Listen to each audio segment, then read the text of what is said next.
खुलुमबाय आं prime 24 headline रादाब बिजोंनि गाहाय सामलायगिरि नोजोर बसुमतारी। दिनै जोंनि रादाब बिजोङा मोनसे जर'खा हाबाफारि लानाय जादों। बे जर'खा हाबाफारियानो जाहैबाय दानि नैबे महामारिया कर'ना भाइरास एबा कभिड-19 नि नैबे जेंना सोमजिबाय थानाय समाव गोबाव समनिफ्राय लकडाउन होबोबाय थानायनि जाहोनाव जोंनि गोबां फरायसालि गुदि फरायसालिनिफ्राय लानानै गोजौ फरायसालिमासिम गोबाव समसिम बन्द जाबाय थानायनि थाखाय गुबुन गुबुन रायजोनि सरखार एबा हारिनि गुबुन गुबुन माहारियारिफ्रा गोबां सावरायलायनानै गावबागाव बिजोंनि अनलाइन क्लास होनाय थांखिखौ लानाय जादों। दा बे अनलाइन क्लास होनाया जोंनि नैबे दुखुथिया बर' न'खरनि सासे फरायसानो बेसेबां मुलाम्फा खालामनो हादों आरो बेसेबां खहा खालामदों बिनि सायाव जों गुवारै सावरायलायनाय जागोन। गाहायै जोङो नोजोर बोयोबा नुनो मोनोदि नैबे डिजिटेल मुगायाव जायखि जेरैखि जेंना सफैया मानो जोङो बैसोजों लोगोसे गियान एबा सोलोंथाइखौ आरजिनो थाखाय गोरलैसिन राहा होनोब्ला जों अनलाइन क्लास होननानै जों बयबो मिथिगौ। फारसेथिं जोंनि नैबे दुखुथिया एबा रांखान्थि जेंनाजों मोगा-मोगि खालामग्रा गंसे बर' न'खरनि सासे बर' फरायसाफोरा नैबे अनलाइन क्लासखौ गोबां रांखान्थि जेंनानि थाखाय अनलाइन क्लासखौ माखासे लाजोबनो हाया बेखौबो जों नुनो मोनबोदों। दा बैफोरखौ नोजोर बोनानै जोंनि नैबे अनलाइन क्लास लानाया जोंनि बर' समाजनि बर' फरायसाफोरखौ बेसेबां मुलाम्फा आरो बेसेबां खहा खालामदों बिनि सायाव जों गुवारै सावरायनाय जागोन। दा नैबे सावरायनायाव जों दानि मिरु दुलाराय बर' फरायसा आफादनि आफादगिरि मानगोनां दिपेन बर' सार, लोगोसे दानि मिरु बर' थुनलाइ आफादनि आफादगिरि मानगोनां थरेन बर' सार बिथांमोनजों जों फनाव कल खालामनानै गोबां बाथ्रा सावरायलायनाय जागोन। गिबियाव जोङो दानि मिरु बर' फरायसा आफादनि आफादगिरि मानगोनां दिपेन बर' सारजों जों मोगा-मोगि खालामदिनि। सार, नोंथांखौ गिबियाव जोंनि चेनेलाव बरायग्रोनाय जाबाय। दा नोंथांनाव आं मोनसे सोंथि सोंनो सानदों दि दानि नैबे नभेल कर'ना भाइरास एबा कभिड-19 नि थाखाय गोबाव समनिफ्राय गुदि फरायसालिनिफ्राय लानानै गोजौ फरायसालिमासिम खुलिनो हायैनि जाहोननि थाखाय अनलाइन क्लास होनाया जोंनि निखावरि न'खरनि बर' फरायसाफोरनि थाखाय बेसेबां मुलाम्फा खालामदों आरो बेसेबां खहा खालामदों बेनि सायाव नोंथाङा मा बुंनो सानो?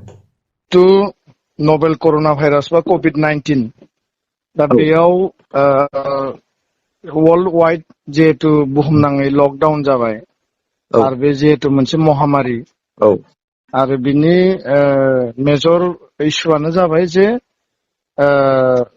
माने जि इनफेक्शन बा जि स्प्रिड बे माने ट्रान्समिशना बिराद फास्ट।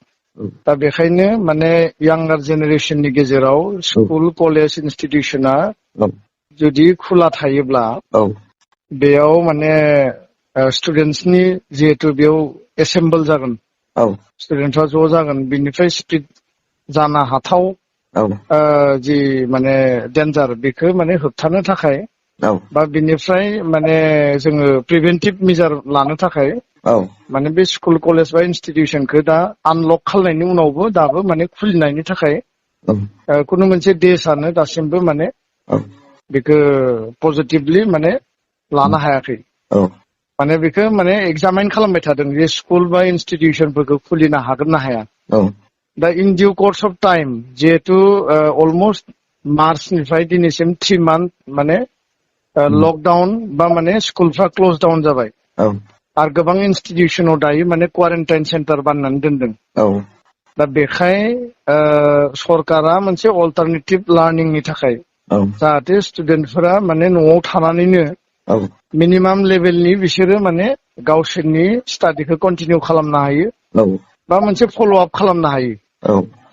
खारन 1 मासनि गरम बन्द'आवनो जोंनि फरायसा फरायसुलिफ्रा माने फराया आरो व्हायरेस दायो माने 3 मान्थ माने नोङो बे लकडाउन दा बेयाव गार्जेन्सफोरा जेसेबां बेखौ केयार लानांगौ जायफोर गोरों गार्जेन्स बिसोरो केयार लादों खिन्थु जायफोर माने गोरों गार्जेन नङा बा जायफोरनि गार्जेना माने दिन हाजिरा मावो बा गोरिब गुन्द्रानि न'खर बे गार्जेनफ्रा गावबा गाव खामानियाव मुखुब थानायनि थाखाय गावनि गथ' गथायखौ माने नांगौ बायदि जोथोन लानो हायाखै।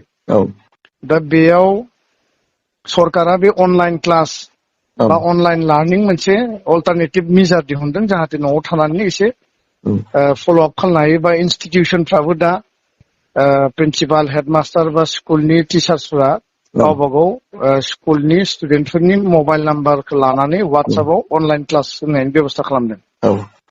नैबे बेलायाव दुलाराय बर' फरायसा आफादाबो थांनाय माने एप्रिल आरो मेयाव जोंबो अनलाइन क्लास मोनसे अफार खालामदोंमोन बा जोंबो होदों। दा बेयाव मेरिट्स आरो डिमेरिट्स मोननैबो दङ। जिहेतु प्राइम मिनिस्टारा डिजिटेल इन्डियानि बाथ्रा बुंदों, डिजिटाइजेसननि बाथ्रा बुंदों, नाथाय गासिबो जायगायाव रिमट एरियायाव नेटवर्कआ दिनै माने एभेलेबल नङा। फारसेथिं नोङो नेटवर्कआ थायोब्लाबो बिनि थाखाय स्मार्टफन नङाबा एन्ड्रइड फन नांगौ, जायनि दामा माने मिनिमाम माने 7,000निफ्राय मेक्सिमाम माने बेसेबांबा माने गिदिर एमाउन्टसिम बियो जायो। दा जिहेतु जोंनि गोरिब गुन्द्रानि न'खरा गावनि माने ओंखाम बोथिनै बा सानसेनि थाखाय जानो बोथिसे आदारनि थाखाय हाजिरा मावनानैसो गथायनांगौ जायो। बे बेलायाव गावबा गावनि गथ' गथायाबो स्कुलाव फरायगासिनो दङ। दा एट ए टाइम माने 7,000 बा 10,000 बा 15,000नि मबाइल बायना होनांगौआ बिसोरनि थाखाय माने एफर्डेबल नङाबा बिसोरो बायना होनो हानाय गोहो गैया। दा बेबायदियाव साम सेक्सन्स अफ स्टुडेन्टस बिसोरो अनलाइन क्लासखौ मोनदों आरो माखासे स्टुडेन्टआ अनलाइन क्लासखौ मोनाखै। बेखौ लानानै इन्टायार माने कान्ट्रियावनो बे डिबेटआ दङ आरो बे स्टुडेन्टफोरनि मेलेमाव मोनसे इम्पेक्ट फैयाखै नङा फैदों। जे माखासे स्टुडेन्टआ अनलाइन क्लास मोनदों आरो बिनिनो लोगोआ माने क्लास लानो हायाखै बा स्मार्टफन गैया बा बेखौ बायनो हायाखै, बायनो थाखाय न'खराव जथेस्थ' बेबायदि रां रुफा गैया। दा बेखायनो जोंनिफ्राय आर्नेस्ट आपिल जे बे जे अनलाइन क्लासनि सिस्टेमाव जोंनि स्टुडेन्टसा जाय जोंहा चिरांनि बे फरायसाया दिनै गावनि जिउखौ फोजोबनानै लाबाय, जाहाथे बेबायदिया फिउचाराव जाया आरो बेखौ जोङो गारजेन बा नोङो गामिनि समाजनि बा दुलाराय बर' फरायसा आफादनि इउनिट बा आनसलिकआ एसे नोजोर होनांगोन। जों अल्टारनेटिभ लामा दिहुनबावनांगोन। जायफोर स्टुडेन्टआ माने मबाइल गैया बिसोरनि डाटा बेस मोनसे खालामनानै बिसोरखौ अफिसाव दुलाराय बर' फरायसा आफादनि मोनफ्रोमबो अफिसावनो माने जोंहा 7निफ्राय 10-15 जन माने वार्कारफोर बा जोंनि माने बिबानगिरिफोर थायो। सोरनियावबा नङा सोरनियावबा स्मार्टफन थायो। दा गेजेर गेजेर लिंहरनानै 2-3 ससियेल डिस्टेन्स मेनटेन खालामनानै लिंहरनानै जुदि बिसोरखो बिनि थाखाय फल' आप होयोब्ला निस्सय बे जेंनाया फैनाय नङा। आरो फरायसा फरायसुलिखौबो आं खावलायगोन जे बे बेलायाव जाहाथे बिसोरो गावनि जिउखौ फोजोबना लानाय लामाखौ लायाबासिनो अन्तत' बिनि थाखाय गुबुन लामा, गामियाव सोरबा गेदेरफोर दङब्ला बा बिफानियाव जुदि मबाइला दङब्ला बा गैयाबा गुबुन लामाजों एबसुआ बेखौ मदद खालामनो थाखाय जेब्लाबो राजि बा जोङो बेखौ मदद खालामनो हायो। दा सरकारनि बाथ्राखौ जुदि बुङोब्ला सरकारा बिसोरनिया बे मोनसे इनिसियेटिभ आरो बे इनिसियेटिभनि गेजेरजों बिसोरो लादों जे सरकारा जेबो मावाखै बे बाथ्राखौ पाब्लिकनिफ्राय जेब्ला माने रेस जायो बिथांमोना बे अल्टारनेटिभ मोनसे बेब'स्था खालामदों। मोनसे ग्रुप बा मोनसे इनस्टिटिउसन बा मोनसे टिमनो दायथ' होदों जे अनलाइन क्लासनि थाखाय बेब'स्था खालामनांगौ। बेबायदि गोबां माने टिउटर्स बा इडुकेसन माने सेन्टारफोर दङ। दा बिसोरो बे अनलाइन क्लासखौ माने सेबानि गेजेरजोंनो जा बा नोङो हायार सेकेण्डारि काउन्सिलनि गेजेरजों जा बिसोरो बेखौ होदों डिपार्टमेन्टआ। दा बेयाव सोरनियाव मबाइल दङ सोरनियाव मबाइल गैया जोंनि माने हेडमास्टार प्रिन्सिपाल बा टिचार्सफ्राबो नायाखै आरो बेयाव साक्सेस रिपर्टआथ' नोङो 100% जाखाया 40% 50% 30% जानो हायो बा 60% जानो हायो दा बेखायनो बे लेकिंसा दङ आरो बे माने सर्ट कामिंसाबो दङ दा बेखायनो गभर्नमेन्टआ जिखौ खालामदों बे खालामनायनि बेलायाव गभर्नमेन्टनि जि क्लास बे क्लासखौथ' गभर्नमेन्टआ होदों खिन्थु कनसार्न जि स्कुल दङ बा इनस्टिटिउसन दङ हाई स्कुलानो जा बा हायार सेकेन्डारियानो जा बा माने एलपि एमइ स्कुलनियानो जा जोंनि फोरोंगिरिफोरासो गावबा गावनि गथ'फोरखौ एसेबाबो मोजाङै केयारफुलि हानायसिमाव बुजाय आजाय जोथोन लानांगोन जायनियाव माने स्मार्टफन गैया माने एन्ड्रइड मबाइल गैया बिसोरनि थाखाय मा सिस्टेम खालामनो हायो बिनि थाखायबो माने जोंनि फोरोंगिरिफ्रा अन्तत' एसे जोथोन लानांगोन होननानै जोङो सानो दा बेखाय सरकारा जिखिनि माने अनलाइन क्लासनि बेब'स्था खालामदों बेखौ दा नोङो बन्द' खालामना बुंबाबोथ' नोङो बेखौ बन्द' खालामनानै माने परिबेस गैया आरो बिनि थाखाय आलादा माने इम्पेक्ट जागोन दा सरकारनि इनिसियेटिभआ थिगानो दङ खिन्थु बेखौ माइक्र' लेभेलाव एकदम माने जोंनि ग्रासरुट लेभेलाव जोंनि स्टुडेन्टफ्रा गुबैयै बा थार बिथिङाव बिसोरो लाब जादोंना जायाखै बा बिसोरो बिनिफ्राय बेनिफिट खालामना लानो हादों हायाखै लार्निंखौ माने लानो हादों हायाखै बेखौ एसे मनिटरिं खालामनांगौ दङ होननानै आं सानो दा बेखायनो गभर्नमेन्ट डिपार्टमेन्ट इडुकेसननि माने आइएस जाय माने स्कुल इन्सपेक्टर थायो बा नोङो प्रिन्सिपाल हेडमास्टार थायो आरो गुतै माने जायफोर माने क्लास टिचारफोर थायो बिसोरनियाव रेसपन्सिबिलिटिया थाबाय आरो फरायसा आफाद हिसाबै जोंनियावबो रेसपन्सिबिलिटिया दङ गामिनि गार्जेन बा बैसोगोरा जायफोर बिसोरनियावबो रेसपन्सिबिलिटिया दङ खुनु कारनाव लकडाउनाव अनलाइन क्लासनि थाखाय जाहाथे जोङो जोंनि फरायसाफोरखौ खोमाना लानो गोनां जाया बा जिउ फोजोबना लानो बिसोरो मालाबाबो बे बाथ्राखौ साना आं फरायसा फरायसुलिखौ स्पेसियेलि आपिल खालामगोन जे जिउ फोजोबनायानो समाधाननि लामा नङा बेजों माने जेंनाया बारायगोनसो आरो बेजों नोंनि जिउनि जि थांखि दङमोन नोंहा जे गोलाव माने जिउ माने थाबायलांनो गोनां दङमोन बेखौ नोङो आस'खान्दा खालामनायनिसो मोनसे लामा दा बेखाय बे बिथिङाव गार्जेन स्टुडेन्ट बयबो केयारफुल जा गभर्नमेन्ट डिपार्टमेन्टआबो केयारफुल जानांगोन आरो मावनो गोनां दङ आरो एबसुआथ' बेखौ जोङो स्पेसियेलि बे बिथिंखौ जोङो नायगोन होननानै जोङो नायबाय थादों आरो जोङो इन फिउचार बेनि थाखाय आरो माबाफोर लामा दिहुननो हायो नामा बेखौ जों स्पेसियेल स्टेप लागोन जिहेतु सार थांनाय नैबे चिरां जिल्लानि जा सुबुं नार्जारि फरायसाया न'खराव रांखान्थि थासारिया गाज्रिनि थाखायसो बिनि गार्जेन बिमा बिफाया बेनो मबाइल बायना होनो हायाखै नङा होमबा सार जिहेतु नैबे लकडाउन टाइमाव गोबां बर' जों मिथिगौ गोबां बर' न'खरा 50%आनो हाजिरा मावनानै जाग्रा नङा होमबा सार दा बिथांमोना न'खरनि रांखान्थि थासारिखौ सिगांनि बायदि बोफिननो थाखाय नोंथाङा बर' फरायसा आफादनि जानानै रांखान्थि जौगाथायाव मा मेसेज हरनो सानो ना बेथ' बे महामारि बा पेन्डेमिकआ बुहुमनाङैनो साग्लोबसारदों आरो दिनै भारत हादराव जे समाव लकडाउन जादोंमोन बे समाव जोंनि numbers of cases positive cases कभिड-19 माने खममोन नाथाय लकडाउना लासै लासैनो माने फार्स्ट सेकेन्ड थार्ड फर्थ लकडाउननि उनाव फिफ्थ लकडाउनखौ आनलक खालामनानै होबाय जुन मासनिफ्राय आरो दिनै आनलक खालामनाय लोगो लोगो माने भारताव माने 3 लाखनिबो बारा बिनि माने पजिटिभ केसा बारा जाबाय आसामावनो दिनै माने 6,000सिम सहैबाय जाय समाव जोंहा सासे सानैल'मोन दा बे टाइमाव गभर्नमेन्टआ नायबाय जे जुदि लकडाउन खालामनानै दोनोब्ला फारसेथिं बेमारजोंथ' जुजिखानांगोन आरो फारसेथिं मानसिफोरा मोनजायैनि खामानि मोनैनि आरो माने आखायाव रां रुफा गैयिनि थाखाय केस मानि गैयिनि थाखाय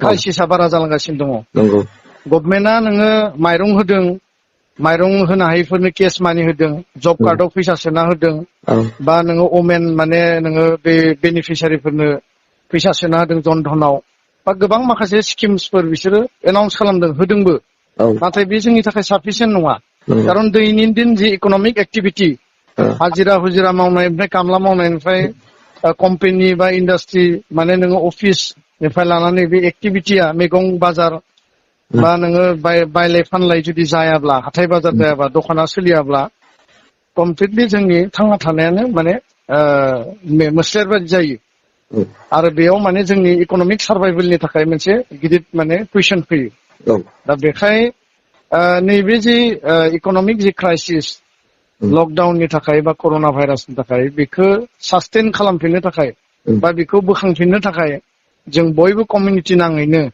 बिनि थाखाय जों जोथोन लानांगोन आरो एबसुआ कम माने इक'नमिक एवारनेसनि थाखाय जोङो सम सम हाबाफारि लाबोदों आरो नैबे समाव बे इक'नमिक जि क्राइसिस बा सार्भाइभेलनि जि प्रश्न फैदों बेखौ मेकआप खालामनो थाखाय बा मिट खालामनो थाखाय जोङो एनादार मोनसे पलिसि बा जोङो एक्सन प्लान बानायनांगोन होननानै जों सानदों आरो बेनि थाखाय जोङो थारैनो जोंनि जायफोर इक'नमिक साइडआव जायफोर मोजां आबादारि दङ जिहेतु जों आबाद गाहाय समाज जायफोर माने बे माने फार्मिं सेक्टराव खामानि मावो बा बायदिसिना माने बे माइक्र' लेभेलनि जिफोर माने फिसा बिला जिफोर बेफार फालांगि जायो बे लेभेलखौ बोरै जों रिभाइभ खालामनो हायो बिनि थाखाय जोङो थारैनो जोङो सावरायगोन आरो सावरायनानै बिनि थाखाय जोङो हाबाफारि लागोन।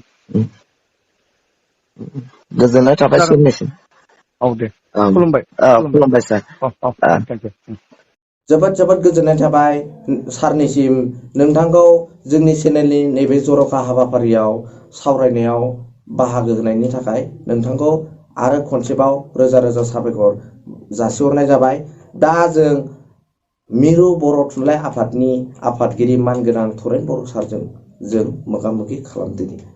सार नोंथाङा नैबे दानि नभेल कर'ना भाइरास एबा कभिड-19नि समाव अनलाइन क्लास होबाय थानायाव निखावरि बर' न'खरनि सासे फरायसाफोरनो बेसेबांसिम मुलाम्फा आरो बेसेबांसिम खहा खालामदों होननानै नोंथाङा सानो?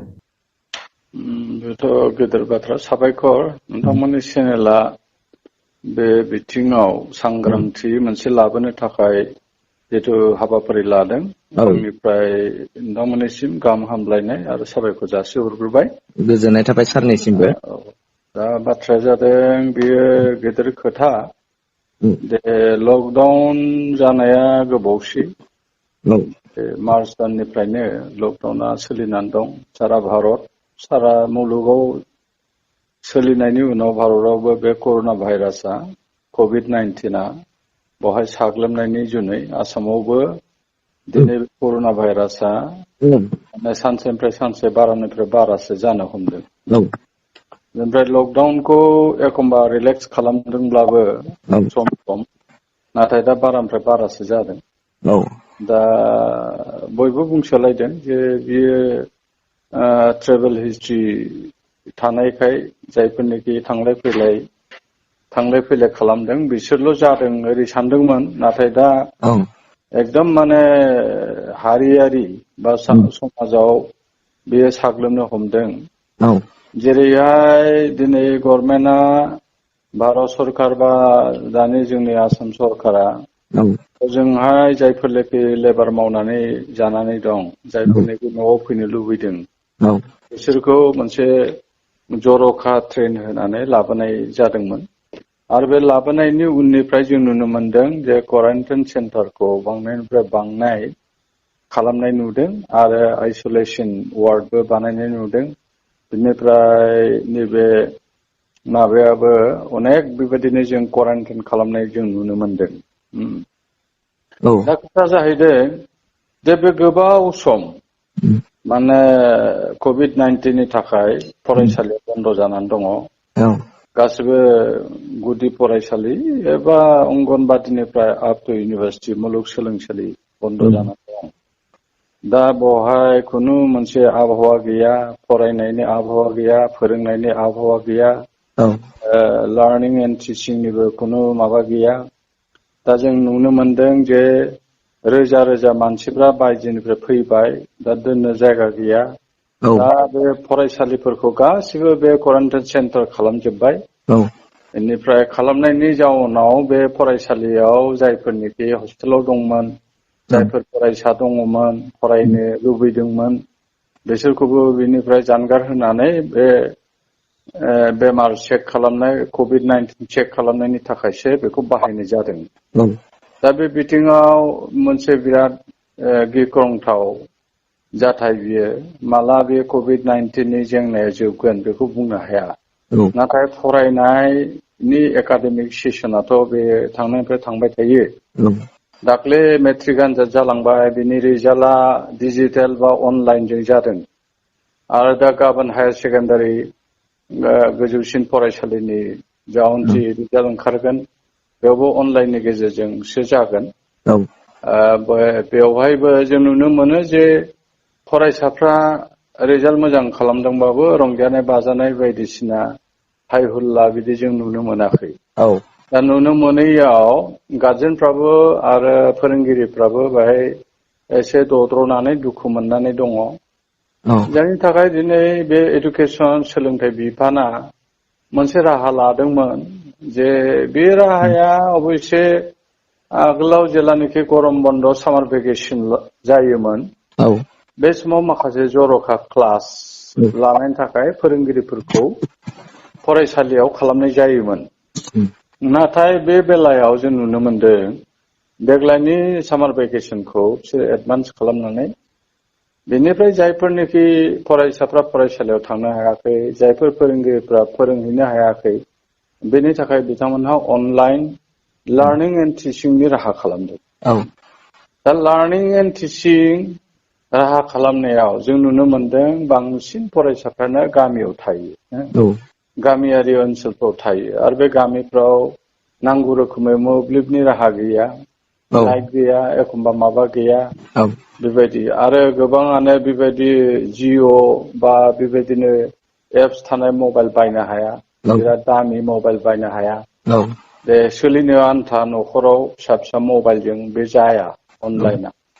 बेनिखायनो जोङो BTCनि डाइरेक्टरजोंबो सावरायदोंमोन, आसाम गभर्नमेन्टनि एडुकेसन डिपार्टमेन्टजोंबो सावरायदोंमोन जे लार्निं एन्ड टिचिंखौ मोनसे डिजिटेल माबायाव बे इलेक्ट्रनिक मिडियानि गेजेरजों खालामनो हायो नामा होननानै।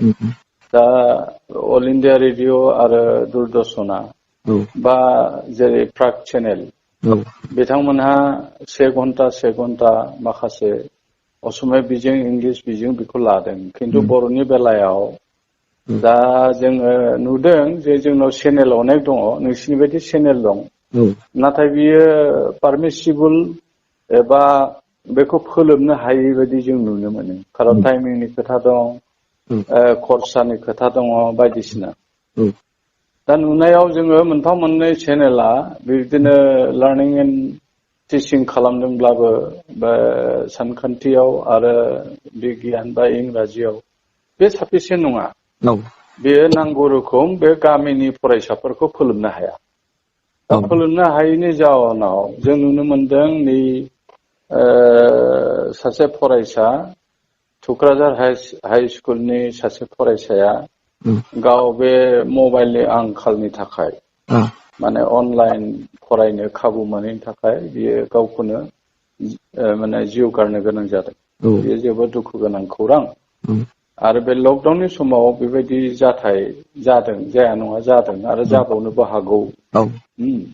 दा जों फरायसाफोरनि जिथुनाखि सुबिदा होनो हानांगौमोन, जिथु एकमडेट खालामनो हानांगौमोन बेखौबो सोरखारा हाजोबाखै। आरो एडुकेसन डिपार्टमेन्टआ जेने IAS इन्सपेक्टर अफ स्कुल बा डिस्ट्रिक्ट लेभेल अफिसार बा BDO लेभेल अफिसार बिथांमोनाबो मावजोबनो हायाखै। माखासे टेकनिकेल उसुबिदाबो बहाय दङ। जों नारसिनदोंब्लाबो जों बुंदोंब्लाबो बा आसाम गभर्नमेन्टआ बुंदोंब्लाबो बेहाय टेकनिकेल उसुबिदानि थाखाय बेखौ हायाखै। दा हायैनि जाहोनाव माने फरायसाफ्रा फ्रास्ट्रेसनाव फैदों। जेरै मेरिटरियास गथ'फ्रा गावनि जिउखौ फरायनायनि गेजेरजों लामा लांनो नाजानाय बे गथ'फ्राबो दिनै लकडाउननि गेजेराव गोग्लैनानै बिथांमोनाबो फ्रास्ट्रेसन जादों। जायफोर स्टार मोननो गोनां गथ', जायफोर डिस्टिंसन मोननो गथ', जायफोर स्टेन्ड खालामनो लगियाफोर गथ' दङ, बिसोरनि जिथु माइन्डसेट, जिथुनाखि फरायनायनि जिथुनाखि एसपिरेसन बेबो खमायलांनायसो जों नुदों। दा बेयो जोबोद दुखु गोनां। दा लकडाउना माला जोबगोन बेखौबो जों बुंस'नो हाया। आरो माने देग्लायनिफ्राय नेसनेल एडुकेसन पलिसि हारिमायारि सोलोंथाइ खान्थिया बाहायनो गोनां दंमोन। आरो बे हिसाबै जोंना बर' बिजोङा जिहेथु थाखो 10 सिम दंखायो जोंहा गोबां बोसोर जोङो बर' बिजोंजोंनो जों फरायबोनो खाबुखौ मोनदों। 1972 मायथाइनिफ्राय 1976निफ्राय दा गोबां बोसोर बर' बिजोंजों क्लास 10 सिम फरायनानै खाबुखौ मोनदों। बेनिफ्राय जोङो दाबि खालामदोंमोन जे नेसनेल एडुकेसन पलिसिया जायोब्ला जिहेतु क्लास 9, 10, 11, 12 मोनसेल' परिखा जासिगोन फाइनाल सेमिस्टार सिस्टेम जागोन। जों आसा खालामदोंमोन जे 11 आरो 12 आवबो बर' बिजोंखौ थिसननायनि राहाखौ जासिगोन। नाथाय नैबे लकडाउननि थाखाय कर'ना भाइरासनि थाखाय गभर्नमेन्ट अफ इन्डियानि मिनिस्ट्रि अफ माने बे माबाया HRDD मिनिस्ट्रिया बेखौ फाइनाल खालामनो हायासै। बेयो मोनसे गभर्नमेन्टनि लं टार्म पलिसि। दा बे बेलायाव आरो जोङो हायार सेकेन्डारि लेभेलसिम जों बर' बिजोंखौ थिसननो थाखाय जोंनि दाबिया आसाम गभर्नमेन्टआ मानिबायमोन, मानिनानै लाबायमोन। जोङो दा पलिसिनि अभाबाव आंखालाव बेखौ मावथ'नो हानाय जायाखै। आरो जोङो आर्ट्सनि बिजाबखौबो हायार सेकेन्डारि काउन्सिलाव ट्रेन्सलेट खालामनानै जों होजोब्बायमोन। बे मोनसे। दा खोथा जाहैबाय जायफोरनोखि एसे रां रुफा थानाय मानसि बिसोरो बे दामि मबाइलखौ लानो हागोन, एप्स गोनां मबाइलखौ लानो हागोन। आरो लानायनि फलाव बिसोरनि गथ' गथाया हयथ' बे अनलाइन क्लासखौ मोजाङै बिसोरो लानो हागोन, आयत्त' खालामनो हागोन। नाथाय बे गामियाव थानाय गोरिब गुन्द्रानि बे गथ'फ्रा हागोन नामा? हाया। दा हायैनि फलाव बे जुदि प्रेक्टिकेल क्लास जायाब्ला, स्कुलाव थांनोनो मोनाबा, फरायसालियाव थांनोनो मोनाबा, बे गथ' गथाया डिप्राइभ जागोन। माने बिसोरो फरायनायनिफ्राय गोजानाव थानो गोनां जागोन। आरो बे मोनसे गोसोखौ बायहोगोन फारसे। बेनिखायनो आं सानो जे आसाम गभर्नमेन्टआ बेखौ अनलाइननि क्लासखौ मावनो लादोंबा जिल्ला लेभेल, डिस्ट्रिक्ट लेभेलावबो खालामनांगौ, लेभेलाव खालामनांगौ आरो खालामनानै बेखौ गोख्रों राहा लानांगौ। अब्लासो बै गामियाव फरायनाय, गामिनि फरायसालियाव फरायनाय गथ'फोरनि मोनसे मुलाम्फा जागोन होननानै आं सानो। बेल'। आरो जोङो बर' थुनलाइ आफादानो जा बा दुलाराय बर' फरायसा आफादानो जा बा जेब्ला हारि माहारियारि आफादफोर दङ, जों बयबो दा बे दावासखौल' खालामनो हायो। नाथाय जोङो पलिसि बा बे टेकनिकेल माबाखौ जोङो फोलोमनो हाया। मोनसे जानानै दङ। बेनिखायनो आं सानो बे लकडाउना थाबैनो जोबनांसिगौ। आरो लकडाउना जोबनायनि जिथुनिखि गुदियावनो दङ ससियेल डिस्टेन्सिं मेनटेन खालामनानै जोङो गोजोन थासारि फैयागौमानि जों बिदिनो गुलाय गुजायाव गोलैबाय थासिगोन। आरो जोङो जौगानांगौ, जिथु सोलोंथाइ बिथिङाव जौगानांगौ, बे उन जानानै थानायनि लामायावसो जों नुहुरदों। बिसेसकै नोङो हाइ फाइ सिटि बा बे बि क्लास सिटिफ्राव बिसोरना बे जागोन। खिन्थु जोंनि बेवहाय फिसा फिसौ बे सिटि बा टाउन सोहोराव थानाय बा गामियाव थानायफोरनि थाखाय बे अनलाइन क्लासआ जोबोद माने माबा हेंथा नुजाथियो गोबां खारनाव। बेनिखायनो प्रेक्टिकेल ओरैनो क्लास जायागौमानि हयथ' बे थासारिया जोबनाय नङा, आं बेखौ सानो। आरो जोङो सिभिल ससाइटिनि मानसि हिसाबै जोङो जेखि बिजोङानो जाया मानो फरायसाफोरनि दावगानाय, फरायसाफोरनि इयुन दावगानाय, जौगानाय बेखौ जों अराय सानो। आरो जाहाथे बे इयं जेनेरेसना सोलोंथाइ लानो थाखाय खाबुखौ मोननो हायो। आरो बे सोलोंथाइ गैयाब्ला दिनै माने दिनाव खाना बायदि, बे सानावनो खाना बायदि जागोन। आरो दानि ग्लबेलाइज्ड मुगायाव, फेसबुक मुगायाव, इन्टारनेट आरो कम्पिउटार मुगायाव, साइन्टिफिक मुगायाव जोङो खारफानो हानाया, अनलाइनजों खारफानो हानाया, बेयो जोबोद जोंनि थाखाय माने मोनसे जेंना गोब्राब नुहुरदों। बेनिखायनो जोङो उनाव जाहाथे बे लकडाउन जोबनायनि उनाव जोङो मोजाङैनो मोनसे गोजोन आबहावाजों माने सोलोंथाइनि बे फरायसालिफोरखौ माने आरो सालायफिननो हायो आरो मोजां थासारिजों जों आवगायलांनो हायो बेखौनो आं अराय माने सानबाय थायो आरो बेखौनो आङो सानो जे बे लकडाउना माने कर'ना भाइरासनि बे इसुआ थाब जोबनांसिगौ आरो जोबोब्लासो जोङो बे सोलोंथाइ बिथिङावल' नङा समाजारियावबो दिनै जेंना जेंगोना नुजाथिदों जानाय लोंनायावबो नुजाथिदों इक'नमिक ब्रेकडाउन जाजोबदों साख्रि बाख्रियावबो ब्रेकडाउन जाजोब्बाय सबावनो जोङो माने बिराद मोनसे ब्रेकडाउन जानाय जों नुनो मोनदों समाजाव गुलाय गुजाय जानाय जोङो नुनो मोनदों बेनिखायनो आं सानो जे लकडाउना जोबागौमानि जोङो बे सोलोंथाइ बिथिङाव बांसिन जों खहा जागोन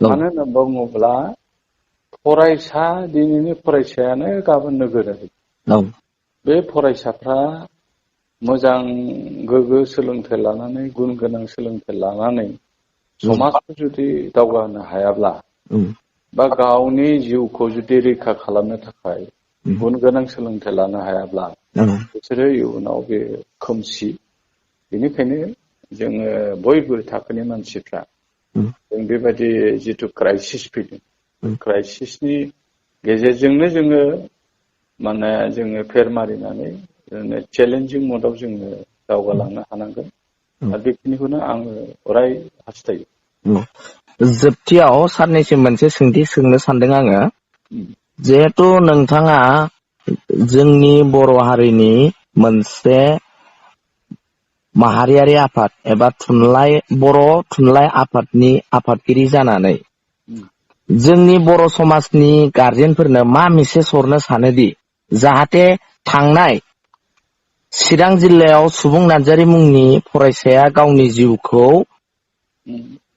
गावनो फोजोबना लादोंमोन जाहाथे इयुनाव जोंनि बर' फरायसाफोरा बेबायदि जाया बैबायदि जायियाव साफ्रोमबो न'खरनि गारजेन एबा बिमा बिफानाव मा बिबान दं होननानै नोंथाङा सानो आरो मा बिबान लाखिनांगौ होननानै नोंथाङा मेसेज हरनो सानो बेयो जोबोर साननो गोनां खोथा आङो आगोलावनो बुंदों जे मेट्रिक रिजाल्टआव जायफोर गाज्रि जादों मेट्रिक रिजाल्टआव गाज्रि जानायफ्राबो एखमबा गावनि जिउखौ फोजोबनानै लानाय जों नुनो मोनदों नाथाय ओरैबायदि बिदिन्थि दङ जायफोरनिखि फरायसाया खेबसे नङा खेबनै नङा माने उथ्रिसार जानो हायाखै बेनि उनाव बियो उथ्रिसार जानो हायो दा कम्पार्टमेन्टेल मोनसे सोदोब दङ बे कम्पार्टमेन्टेलावबो पास जानानै बे गथ'आ इयुनाव गावनि जिउ खांनायखौ गोजौ थाखोआव लांनो हायो जेरै जोङो नुनो मोनदों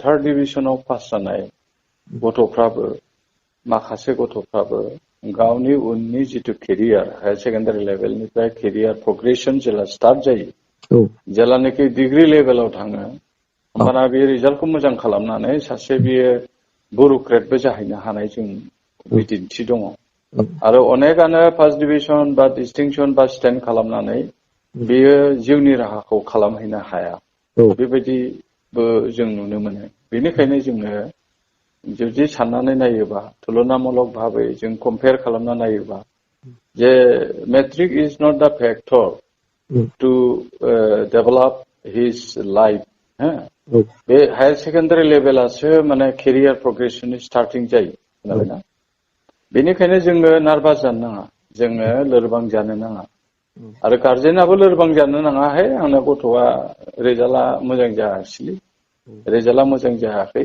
गतिके ओरैबायदि बेखौ साननो नाङा बे मोनसे आं खावलायनो लुबैयो आरो बेबायदि नैबे दानि जिथु थुक्राझार हाइ स्कुलनि घटना जादों बेबायदि जाहाथे जाया गार्जेनफ्राबो एसे सांग्रां जानांगौ आरो गार्जेनफ्रा मोनसे सांग्रां जानांगौ जे गावनि गथ'आ मा लुबैदों गावनि गथ'आ मा सानदों बे गथ'नि जिथुनिखि कनसेप्ट फिलसफि बियो मा खालामनो लुबैदों बेखौबो नायनानै खस्थ' खालामनानैबाबो बिसोरनि माने फरायनायनि खाबुखौ होनो रोंनांगोन बे मोनसे आरो जोंनि गार्जेनफ्रा ओरैबायदि गावनि गथ'आ मायाव थांदों, स्कुलाव थांदों ना मायाव थांदों, सरकारि स्कुलाव थांदों ना मादों, खुनु माने हिसाब निकासबो लाया। नाथाय जोङो नुनो मोनदों जेरै इंलिश मिडियामावनो जा बा दिनै UN एकाडेमियावनो जा, बाथौ आश्रम जा, गुरुदेब कालीचरण प्राइभेट स्कुलफ्राव जुथा मजानिफ्राय नेकटाइनिफ्राय साफ सिखुन जानाय लोंनाय टिफिननिफ्राय बे गार्जेनफ्रा माबा लायो, जोथोन लायो।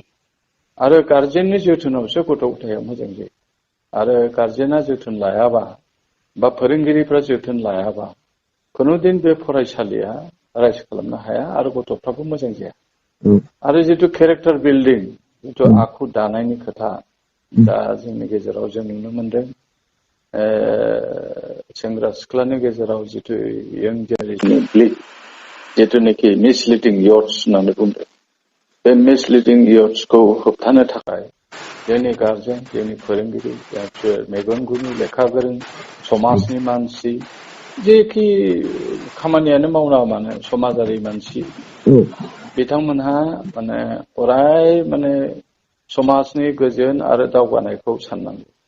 आरो जों जेरावखि थाया मानो बर' फिसा हिसाबै जोङो बेखौ एपिल खालामनांगौ, बयबो एपिल खालामनांगौ। ओमफ्राय बे बेलायाव जोंना गार्जेननि जोथोना बिराद गोनांथि आरो फोरोंगिरिफ्राबो सिनसियारिटि जानांगौ, मोजां जानांगौ, समाजनि मानसिफ्राबो मोजां जानांगौ। आरो दिनै स्कुल मेनेजिं कमिटि दानानै होदों, स्कुलाव मेनेजिं कमिटि बिथांमोनहाबो मोनसे दायित्व दङ। बिथांमोनहाबो बे एनरलमेन्ट ड्राइभ खालामनांगौ, गार्जेनखौ बुजायनांगौ, न' थांनांगौ बन्द' समाव बिथांमोनखौ बुजायनांगौ गावनि गथ' गथायखौ मोजां खालामनायनि बे बेलायाव, जाहाथे रेगुलार गथ'फ्रा एटेन्डेन्स जाहैयो, स्कुलाव थाङो, फरायो, सासे मानसि जायो, नोगोरारि जानो हायो। बेखौ जोङो बयहाबो जोंहा कालेक्टिभ रेसपन्सिबिलिटि दङ। बे कालेक्टिभ रेसपन्सिबिलिटिया जोंनाव एसे खम, गुबुन हारियाव जों नुनो मोनो, जायनि थाखाय गुबुन हारिया दावगानिफ्राय दावगादों। दिनै नों नाय जोंनो केरेलियानफ्रा आरो मिज'फ्रा गाव गसंथानायनि राहाखौ बिसोर मारै खालामनो हाखो, मारै मोजां मोजां लेखा गोरों बा बुर'क्रेट बिदि माने सिभिल सार्भिसफ्राव मारै दावगानो हाखो। बेनि मेइन खारनानो जाहैदों बिसोरनि जिथु ससियेल फाउन्डेसन बे बिराद माने मोजां, ससियेल फाउन्डेसना भेरि स्ट्रं आरो गार्जेनफ्राबो बिराद कनसियास आरो बेनि समाजनि मानसिफ्रा बिराद कनसियास। बेनिखायनो बिसोरो दावगानो हादों। दिनै जोङो नुनो मोनो जे जोंनि सोलोंथायाव, सरकारि फरायसालियाव डिटेरियरेटिं अबस्था, थारमाने गाज्रि फोरोंनाय बा गाज्रि स्कुल जानायनि खारना जों नुनो मोनो। जों आगोलावबो बुंबोदोंमोन जे दिनै केरेलानि मानसिया मानो दावगादों, हिमाचल प्रदेशनि मानसिया मानो दावगादों, जे दिनै गोदो बिटिमोन, दा बिएड जाबाय। बिएडखौ कम्पालसारि टिचारफोरनो कम्पालसारि खालामनानै होदों बिथांमोना। जाय बिएड गैया बिसोर टिचाराव एपइन्टमेन्ट मोना। खिन्थु जोंनावथ' अनेक बेबायदिनो बिएड गैयै आरो ओरैनो जाबा जुबा पास जानाय बेबायदि फोरोंगिरि, जायनोखि साइन्सखौबो बुजिया किसुमानथ' जों नुनो मोनो। आरो किसुमाना फोरोंनोबो हाया, मोजाङै कुवालिटि इडुकेसन लाबोनो हाया। बेबायदि गभर्नमेन्टआबो मोनसे दायित्व दङ जे माने मोनसे मोजां फोरोंगिरि थिसननायनि सिगाङाव दा जेरोखोम टेट एग्जाम लादों, आगोलनो बे लानांगौमोन। दा टेट एग्जाम लादोंब्लाबो हयथ' मोजां मोजां कुवालिफाइड मानसिफ्रा टेटआव पास जायाखै। बेनि थाखायनो बे कुवालिटि अफ इडुकेसना फैयाखै आं सानो। गतिके बे थुक्राझाराव बे घटना जानाया जोबोर दुखु गोनां खौरां। जाहाथे इयुनाव बेबायदि जाया। आं फरायसाफोरखौ बुङो जे माने खुनु नार्भास जानायनि खोथा गैया, मावफैजोबगोन, समाव मोनसे गोजोन थासारि फैगोन आरो गावनि जिउखौ बिदि फोजोबनानै लानाया थिग जाया। आरो गार्जेनफ्राबो बेवहाय सांग्रांथि जानांगोन, जाहाथे फैबाय थानाय उन समाव जोंनि फरायसाफ्रा गोजोन थासारिनि गेजेरजों मोजां सोलोंथाइ लानो हायो आरो समाजनि सासे नोगोरारि जानो हायो बेखौसो जोङो सिन्था खालामनांगौ आरो इयं जेनेरेसना दानि मुगायाव ग्लबेलाइज मुगायाव दावगालांनांगौ आरो गुबुन हारिजों जोङो फेर मारिनानै चेलेन्जिं माबायाव वर्क कालचारनि गेजेरजों दावगालांनो हानांगोन बेखौनो सानो इयं जेनेरेसना अराय माने दावगालांनांगोन समाजनि सासे मोजां नोगोरारि जानो नाजानांगोन बेखिनिखौ आं सानो दा सारजों सावरायनानै जों जोबोद गोजोननाय मोनबाय जिहेथु सारा नैबे थासारि एबा जेंनाखौ सावरायनो थाखाय नोंथाङा जोंनो सम होनायनि थाखाय सारखौ आरो फिन साबायखर जासिहरनाय जाबाय दे गोजोनबाय आरो नोंसिनि जाहाथे चेनेला मोजाङै बेबायदि रोखोम फोसावनो हायो इयुनाव आं आसा खालामबाय आरो बेबायदि जोङो मोजां मोजां माखासे भेलुएबल साजेसननि थाखाय मेसेज समाजाव होनो थाखाय जाहाथे नोंथांमोननि मेडियाया आरोबाव माने दावगालांनो हायो आं बेखौ मिजिंथिबाय गोजोननाय थाबाय सार जोबोद जोबोद गोजोननाय थाबाय दानि बर' थुनलाइ आफादनि आफादगिरि मानगोनां थरेन बर' सारनिसिम बिथांमोना नैबे जोंनि जर'खा हाबाफारियाव गावनि बेसेन गोसा समखौ दोनथ'नानै जोंजों बाहागो लाफानायनि थाखाय थारैनो बिथांमोननि बुंनायखौ जों बयबो बर' समाजनि साफ्रोमबो बर' न'खरा मानिनानै सोलिनांगोन बिथांमोना जोबोद जोबोद बेसेन गोसा बाथ्रा बुंदों दिनै दा बिथांमोननि बुंनायखौनो जों आरो फिन बयनिबो रायजो राजानिसिम मेसेज हरनानै दिनैनि नैबे जर'खा हाबाफारिखौ एसेयावनो फोजोबनाय जाबाय गोजोन्थों खुलुमबाय।